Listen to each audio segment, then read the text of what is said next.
Isang kwento ng pagtitiyaga at pag-asa ang isinulat ng isang kabataang Pilipino matapos niyang lampasan ang mga hamon ng kahirapan at maabot ang tagumpay sa larangan ng propesyon.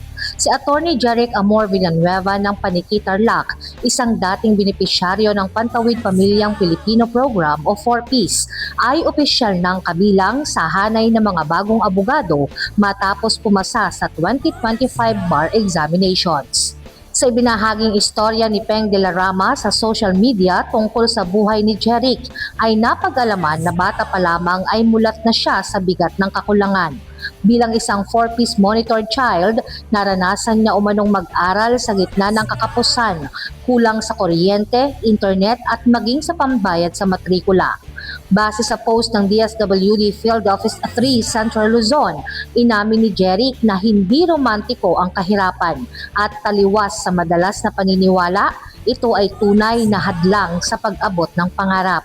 Anya, mahirap mangarap kapag iniintindi mo kung saan kukuha ng makakain o pambayad sa pag-aaral. Dahil dito, minabuti niyang pag-igihin ng kanyang ginagawa at sulitin ang bawat oportunidad na dumarating.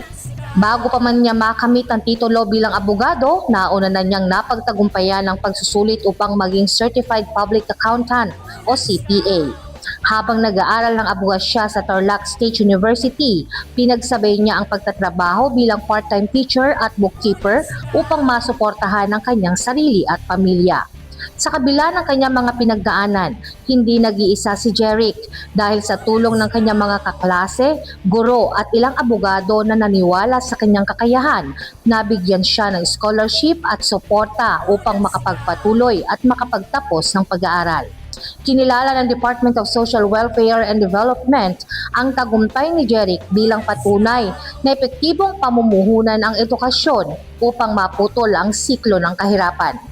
Ayon sa ahensya, ang 4Ps ay patuloy na nagsisilbing pundasyon para sa mas maliwanag na kinabukasan ng mga kabataang Pilipino. Sa ngayon, baon ng matinding pasasalamat, may mensahe si Attorney Villanueva sa kapwa niya 4Ps beneficiaries.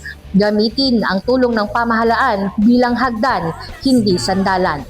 Anya, darating ang panahong ang mga tinulungan ngayon ay sila namang tutulong sa susunod na henerasyon. Jovelyn Astrero para sa Balitang Unang Sigaw.